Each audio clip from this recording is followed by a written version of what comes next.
Hello friends, कैसे आप सब लोग। आई होप सब बढ़िया होंगे। एम मैक चैनल पर मैं आप सबका स्वागत करता हूं।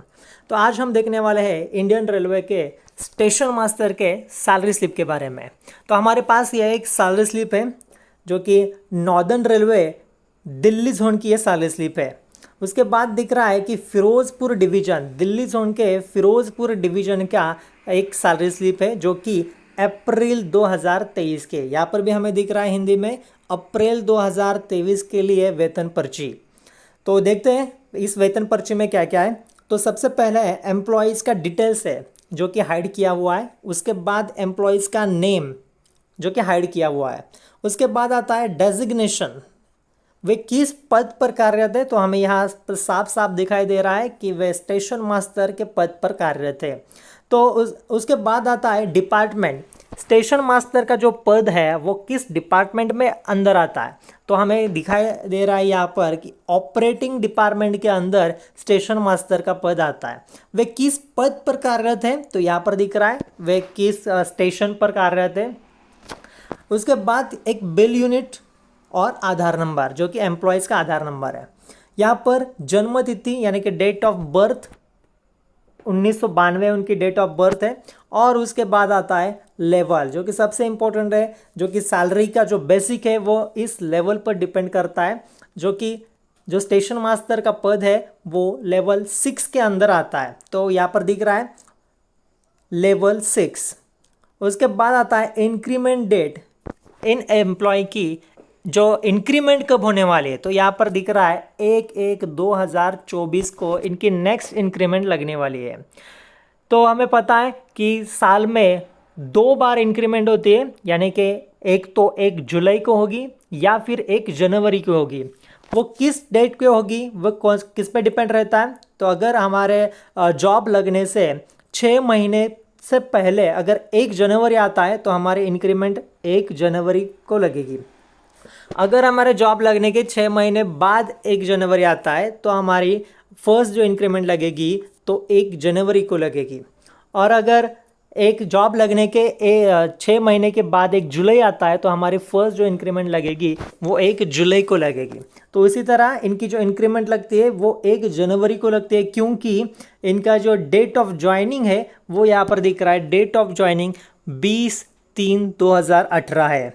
अगर 1 जुलाई को इनकी इंक्रीमेंट लगनी होती तो इंक्रीमेंट लगने से पहले इनकी जो सर्विस है वो 6 महीने की होनी चाहिए, लेकिन इनका जो डेट ऑफ ज्वाइनिंग है वो 20 मार्च है और 20 मार्च से 1 जुलाई तक 6 महीने कंप्लीट नहीं होते। तो इसलिए इनकी जो इंक्रीमेंट है वो 1 जुलाई की नहीं लगी तो 1 जनवरी को लगती है। इसलिए इनका जो इंक्रीमेंट डेट है वो 1 जनवरी, हर साल 1 जनवरी को इनकी इंक्रीमेंट लगती है। तो उसके बाद यहाँ पर डिटेल्स है पेमेंट, बैंक अकाउंट नंबर और पैन नंबर जो कि हाइड किया हुआ है। उसके बाद आता है सैलरी के समरी में। तो यहाँ पर लीव बैलेंस यानी कि छुट्टियों का पूरा लेखा जोखा यहाँ पर इस कॉलम में दिखाई देता है। तो क्या क्या है, तो 1/4/2023 तक यानी कि 1 अप्रैल 2023 तक इनकी जो छुट्टियाँ का पूरा लेखा जोखा देखते हैं। LAP यहाँ पर दिख रहा है LAP 150 यानी कि लीव विथ एवरेज पे 150 इनकी शेष है। उसके बाद LHAP यानी कि हाफ लीव विथ एवरेज पे जो कि 100 है। यहाँ पर ड्यूटी डेज फिर 30 अप्रैल मंथ में टोटल 30 डेज होते, तो 30 डेज ड्यूटी इन्होंने की है, एक भी दिन छुट्टी नहीं ली, क्योंकि विदाउट पे यहाँ पर दिख रहा है, विदाउट पे 0 दिख रहा है। उसके बाद आता है ग्रॉस पे, इनका जो ग्रॉस पे बना है वो बना है 1,15,505 रुपये एक मंथ का। तो ये जो ग्रॉस पे बना है वह किस किस बेसिक और किस किस अलाउंस के साथ मिलाकर बना है, पहले हम वो देखते हैं। तो आते हैं पहले बेसिक पे। हमारा जो बेसिक पे है वो डिपेंड करता है हमारे लेवल पर, जो कि स्टेशन मास्टर का जो पद है वो लेवल 6 के अंदर आता है। इसलिए इनका जो बेसिक है वो 41,100 इनका बेसिक है, जो कि सबसे इनकी जो वेतन है वो इंक्रीमेंट करने के लिए, जो कि बढ़ने के लिए सबसे मेन जो जिम्मेदार है वो बेसिक पे, जो कि इनका 41,100 है। उसके बाद आता है डियरनेस अलाउंस। जो कि डीए हमें कहते हैं, हम उसे कहते हैं डीए, जो कि यानी कि महंगाई भत्ता, जो कि हर साल 2 बार बढ़ता है। पहले बढ़ता है 1 जनवरी को और दूसरा बढ़ता है जुलाई मंथ में। तो जनवरी और जुलाई मंथ में हमेशा जो डियरनेस अलाउंस है वो बढ़ता रहता है। तो अभी करंट जो डियरनेस अलाउंस है वो है 42%, यानी कि 42% ऑफ बेसिक, जो भी एम्प्लॉयज़ का बेसिक है उस बेसिक के 42% डियरनेस अलाउंस होता है। तो उसी तरह इनका जो बेसिक है वो है 41,100। इसका अगर हम 42% निकालें तो वो आता है 17,262 रुपीज़। उसके बाद आता है एरियर्स इन डीए। एरियर्स यानी क्या होता है, जो मैंने बताया, जो डीए वो साल में 2 बार बढ़ता है, जनवरी और जुलाई में, लेकिन वो लागू होता है मार्च और सितंबर में। यानी कि मार्च और सितंबर में लागू होने तक जो 3 महीने हैं, यानी कि जनवरी, फरवरी और मार्च, उस 3 महीने का जो बढ़ा हुआ डीए है वो ऐड होता है अप्रैल मंथ के सैलरी में। उसे कहते हैं एरियर्स इन डीए। उसी तरह जो बढ़ा हुआ डीए जो कि जुलाई, अगस्त और सितंबर जो 3 महीना का है वो ऐड होता है अक्टूबर के महीने में। उसी तरह जो अप्रैल और अक्टूबर के महीने में हमेशा एरियर्स आता है, डीए का एरियर्स आता है, यानी कि बढ़ा हुआ जो डीए है वो आता है। उसी तरह इनका जो डीए बढ़ा हुआ है वो है 4,932 रुपीज़। उसके बाद देखते हैं हाउस रेंट अलाउंस।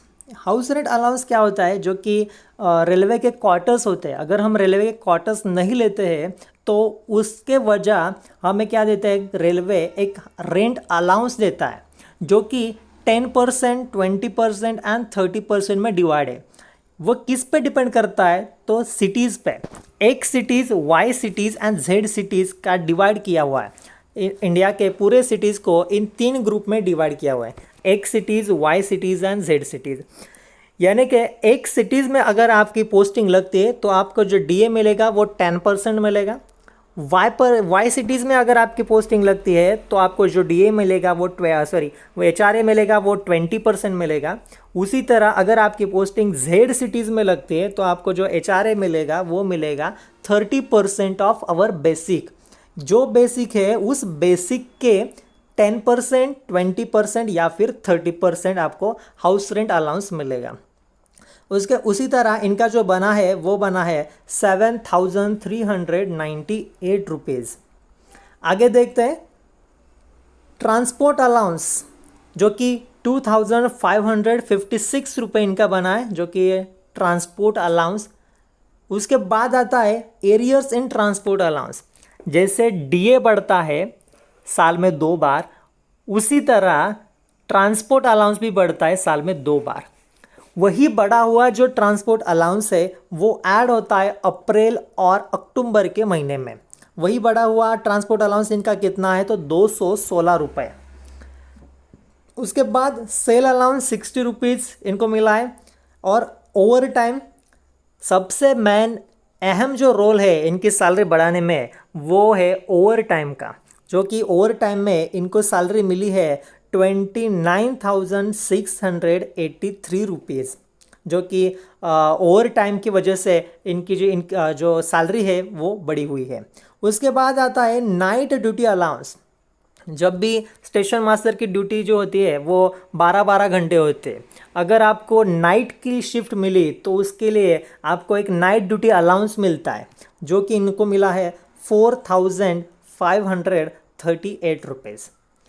उसके बाद लास्ट आता है ट्रैवलिंग अलाउंस। अगर आपकी पोस्टिंग के लिए आपको ट्रैवल करना पड़ता है तो उसके लिए आपको एक ट्रैवलिंग अलाउंस मिलता है, जो कि इनको मिला है 7,760 रुपीज़।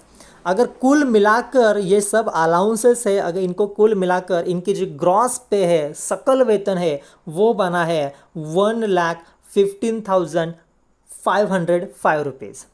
अब हम बात करते हैं कटौतियाँ, रिकवरीज। क्या क्या इनके रिकवरीज कटौतियाँ इनको लगी है। इनके टोटल रिकवरीज लगी है 9,643 रुपीज़। तो किस किस के वजह से लगे तो हम वो देखते हैं। तो सबसे पहले है रेलवे एम्प्लॉयज़ इंश्योरेंस स्कीम के तहत इनको 30 रुपीज़ कट हुए। हर एम्प्लॉयज़ का, हर रेलवे एम्प्लॉयज़ का एक इंश्योरेंस होता है जो कि हर महीने 30 रुपीज़ आपके वेतन में से काट लिए जाते हैं। तो उसी तरह इनका भी 30 रुपीज़ कट लिया है। उसके बाद आता है न्यू पेंशन स्कीम, यानी कि नेशनल पेंशन स्कीम टायर 1 के तहत इनका जो 6,329 रुपीज़ कट हुआ है। वो एनपीएस की जो अमाउंट है वो अमाउंट कितनी अमाउंट कट होती है, तो उसके लिए जो बेसिक है, बेसिक रहेगा 41,100 और डीए 17,262 रुपीज़। इनको कुल मिलाकर, इनके जब हम एडिशन करेंगे तो इनके कुल मिलाकर 10% बेसिक पे और डियरनेस अलाउंस, इनके 10% एनपीएस के तहत अमाउंट कट होती है। इसी तरह इनकी जो बेसिक है 41,000 और डीए इनका 17%, तो इनके कुल मिलाकर के 10% की अमाउंट एनपीएस के तहत कट होती है, यानी कि नेशनल पेंशन स्कीम के तहत 10% of basic and DA cut होती है। इनकम टैक्स इनका कट हुआ है 2,284 रुपये इनका इनकम टैक्स कट हुआ है। और उसके बाद एक रेलवे की एक बैंक होती है, इस बैंक की तरफ से इनका जो कट हुआ है वो 1,000 इनका कट हुआ है। अगर ये कुल कटौतियाँ को एडिशन करें तो इनकी कुल कटौतियाँ हुई है 9,643 रुपीज़। अगर हम ग्रॉस पे में से ये टोटल रिकवरीज अगर माइनस कर दे तो इनकी जो नेट सैलरी यानी कि शुद्ध वेतन इनका जो बना है वो बना है 1,05,862 रुपीज़। इनका शुद्ध वेतन नेट पे बना है। तो इसी तरह हमने इंडियन रेलवे के स्टेशन मास्टर की ये सैलरी स्लिप देखी है। तो फिर मिलते हैं अगले वीडियो में एक नए सैलरी स्लिप के साथ। वीडियो अगर अच्छी लगे तो लाइक करें, शेयर करें, चैनल पर नए तो चैनल को सब्सक्राइब करें। धन्यवाद।